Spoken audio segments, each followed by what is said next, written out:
কিবা ক'ব মানে ধন্যবাদ জনাইছোঁ দাদাহঁতক অহাৰ বাবে, ইমান কাম অলপ হেল্প কৰি দিয়াৰ বাবে।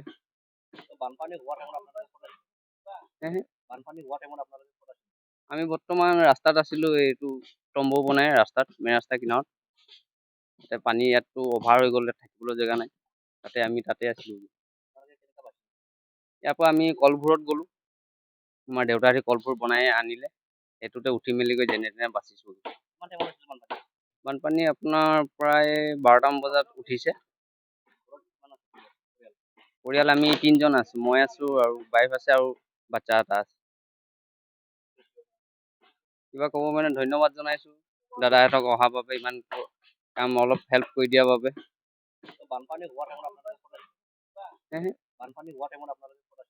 আমি বৰ্তমান ৰাস্তাত আছিলোঁ, এইটো তম্বু বনাই ৰাস্তাত, মেইন ৰাস্তা কিনাৰত। তাতে পানী ইয়াততো অভাৰ হৈ গ'ল, থাকিবলৈ জেগা নাই, আমি তাতে আছিলোঁ। ইয়াৰ পৰা আমি কলভোৰত গ'লোঁ, আমাৰ দেউতাহঁতে কলভোৰ বনাই আনিলে, সেইটোতে উঠি মেলি গৈ যেনে তেনে বাচিছোঁ। বানপানী আপোনাৰ প্ৰায় 12টামান বজাত উঠিছে। পৰিয়াল আমি 3জন আছোঁ, মই আছোঁ আৰু ৱাইফ আছে আৰু বাচ্চা এটা আছে।